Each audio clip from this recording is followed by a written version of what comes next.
ایک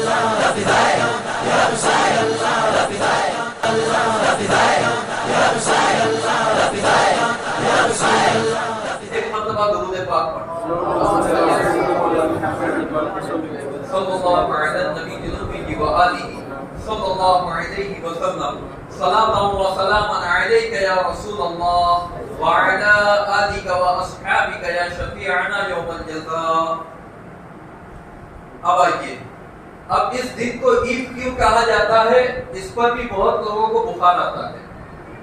میلاد کے دن کو، حضور علیہ الصلوۃ والسلام کی پیدائش کے دن کو ہم عید کہیں تو کچھ لوگوں کے تن بدن میں آگ لگ جاتی ہے، کہتے ہیں اسلام میں تو دو ہی عیدیں ہیں، کسی اور عید کا کوئی تصور نہیں۔ میں کہتا ہوں کہ تم نے احادیث کہاں پڑھی؟ آئیے، صحیح احادیث میں آیا، صحاح ستہ کی احادیث میں ہے کہ جمعہ کا دن عید ہے۔ صحیح احادیث میں آیا، مسند احمد الطبرانی کی حدیث میں ہے، عرفہ کا دن عید ہے۔ تو جب جمعہ کے دن کو عید کہا گیا، عرفہ کے دن کو عید کہا گیا، تو پھر یہ تصور کہاں گیا کہ دو ہی عید ہے؟ یہ تصور تو غلط ثابت ہوا۔ اب آئیے عید کے لفظ کی تحقیق کریں۔ لفظ عید عود سے بنا ہے، عود یعنی لوٹنا، عود کرنا، لوٹنا، عاد یعود، اس سے بنا ہے عید۔ عید ہر اس تاریخ اور ہر اس دن کو کہتے ہیں جو خوشی کا ہو۔ ڈکشنری اٹھا کر دیکھ لیجئے، عربی زبان کی مشہور ڈکشنری لسان العرب اٹھا کر دیکھیں، یا تاج العروس اٹھا کر دیکھیں، یا القاموس اٹھا کر دیکھیں، یا مختار الصحاح اٹھا کر دیکھیں، جتنی بھی مستند لغات ہیں ان میں آپ دیکھیں، آپ کو ملے گا کہ عید ہر اس دن کو کہا جا سکتا ہے جو خوشی کا ہو اور بار بار آئے۔ دو چیزیں ہونی چاہیے کسی بھی دن کو عید کہنے کے لیے عربی زبان کے اعتبار سے۔ نمبر ایک، وہ خوشی کا دن ہو، نمبر دو، وہ بار بار آئے۔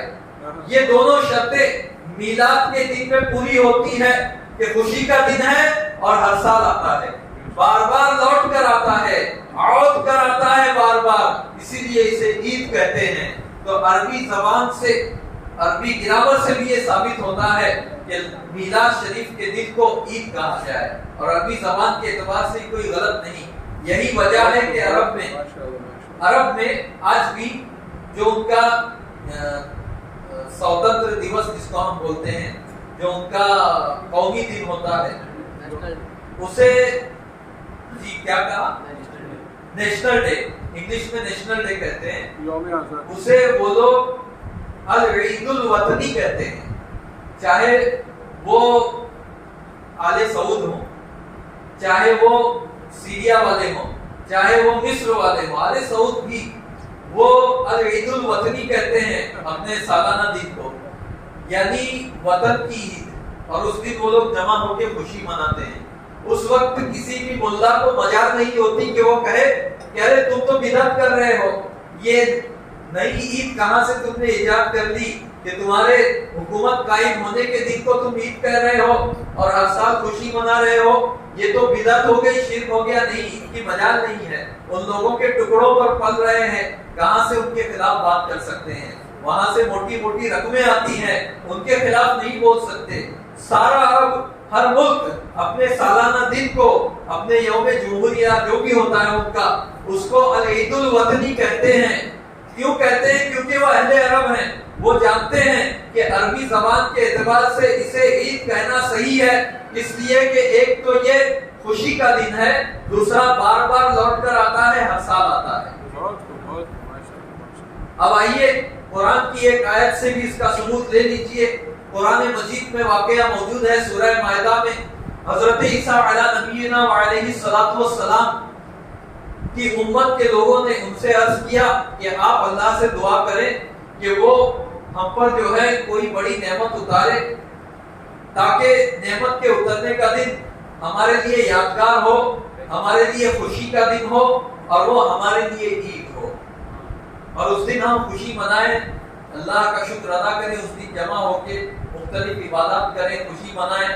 چنانچہ سورہ مائدہ میں ہے، حضرت عیسیٰ علیہ السلام نے دعا مانگی، اللہم ربنا انزل علینا مائدۃ من السماء تكون لنا عيدا لأولنا وآخرنا، کہ اے اللہ، اے ہمارے رب، ہم پر تو آسمان سے ایک دسترخوان اتار، تاکہ دسترخوان اترنے کا دن ہمارے لیے اور ہمارے اولین و آخرین کے لیے عید کا دن ہو۔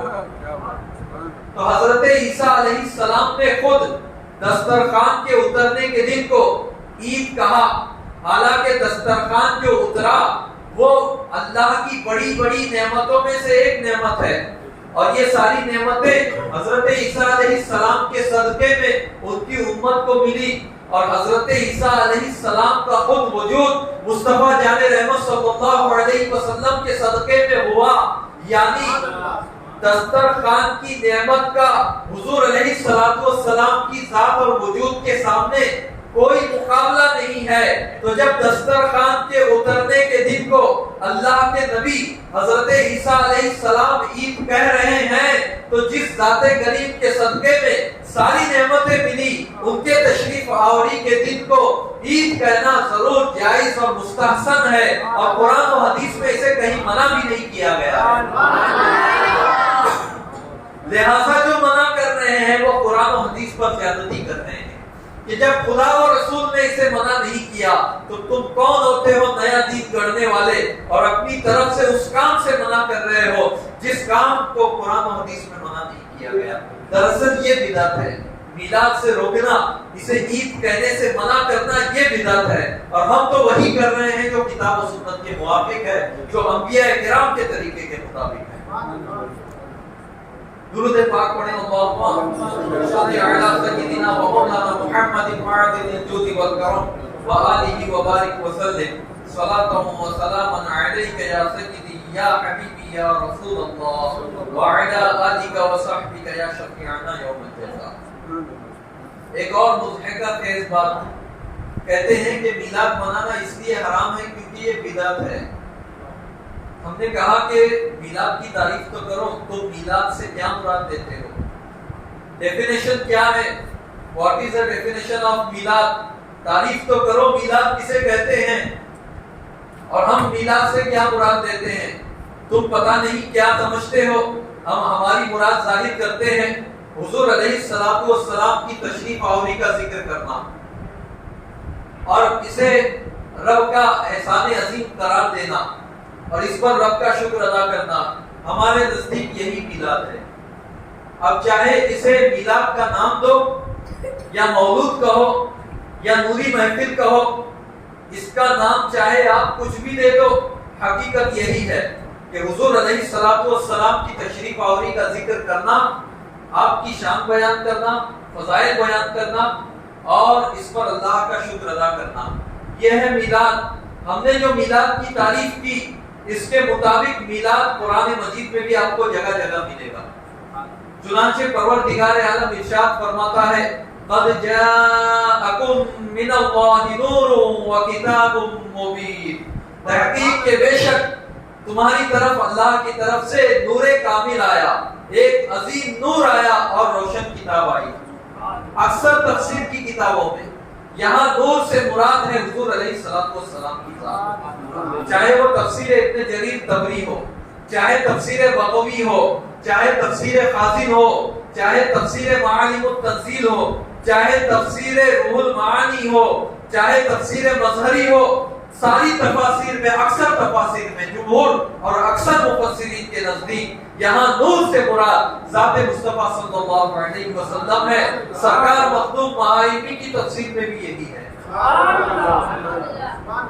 تو اللہ نے اپنے محبوب صلی اللہ علیہ وسلم کی تشریف آوری کا ذکر کیا، اور اس سلسلے میں انہیں نور کے مبارک کلمے سے یاد کیا، قد جاءکم من اللہ نور۔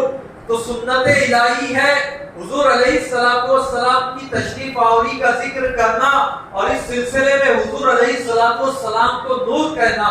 یہی وجہ ہے کہ جب ہم حضور علیہ السلام کی تشریف آوری کا ذکر کرتے ہیں تو حضور علیہ السلام کو نور من نور اللہ کہتے ہیں، یہ قرآن کی اس آیت کے مطابق۔ آپ معمار ملت چینل کو سبسکرائب کریں، لائک کریں، اور اپنے مفید مشوروں سے، کمنٹ سے، مثبت کمنٹ سے ہمیں نوازیں۔